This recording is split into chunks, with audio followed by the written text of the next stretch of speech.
$1 million pledge will help make the realtor voice heard in Washington, D.C., Sacramento, and at local city halls. Why do realtors need to be involved in government? Because government at the federal, state, and local levels is directly involved in your profession. Let's look at each step in a real estate transaction to see where and how government is involved. Government is right there with you even before you start representing clients in a transaction. To practice real estate, you need a license issued by the Department of Real Estate, a government agency. Once you have your government-issued license, it's time to go to work. The first step in a transaction is securing a listing and advising your client about the listing price. If you're representing a buyer, you'll help them determine whether a listing will meet their needs. School district performance, land use regulations, zoning ordinances, assessment districts, and rent control all impact the value of residential property. Each of these factors is controlled by a city or county government agency. All of these elements play a part in the marketability of a listing. You've secured a listing and your client is comfortable with the asking price. Now it's time to put it on the market. Guess what?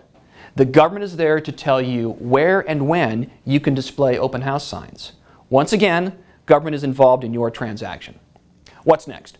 You've done a great job marketing the listing, and now it's time to think about offers and the purchase contract. Again, government will be involved. Remember those land use ordinances and assessment districts? You may need to include information about any government-imposed restrictions on how a property can be used or special taxes in the disclosures to a potential buyer. Your client has received an offer, and it's time to get this escrow rolling. Meanwhile, if you're representing a buyer, they're probably busy putting together purchase financing.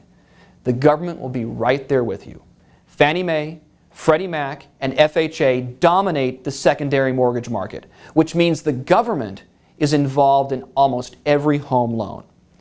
Also, there are many government programs at the state and local level for first-time home buyers. In this case, government involvement in a transaction can actually make homeownership possible. Bottom line, when it comes to purchase financing, the government will definitely be at the table. All your hard work is about to pay off. You've made it to an accepted offer, and it's time to close. But government is still knee-deep in the transaction. Some cities require inspections before you close. The lender may require natural disaster insurance. Who draws the floodplain maps? FEMA, a government agency. And don't forget the Real Estate Settlement Procedures Act. You know it as RESPA, the federal guidelines that tell you what information needs to be provided to a buyer when closing a transaction. You did it! You got your license, secured a listing, or you're representing a buyer. You successfully marketed the home. Your client secured purchase financing. The offer was accepted, and you closed an escrow. Congratulations! Now it's time for the commission check.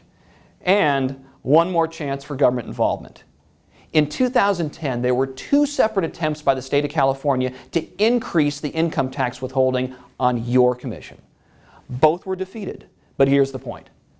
Government is directly involved in every aspect of a real estate transaction. It's absolutely critical that realtors are involved in government. You can help by taking the $1 Million Pledge.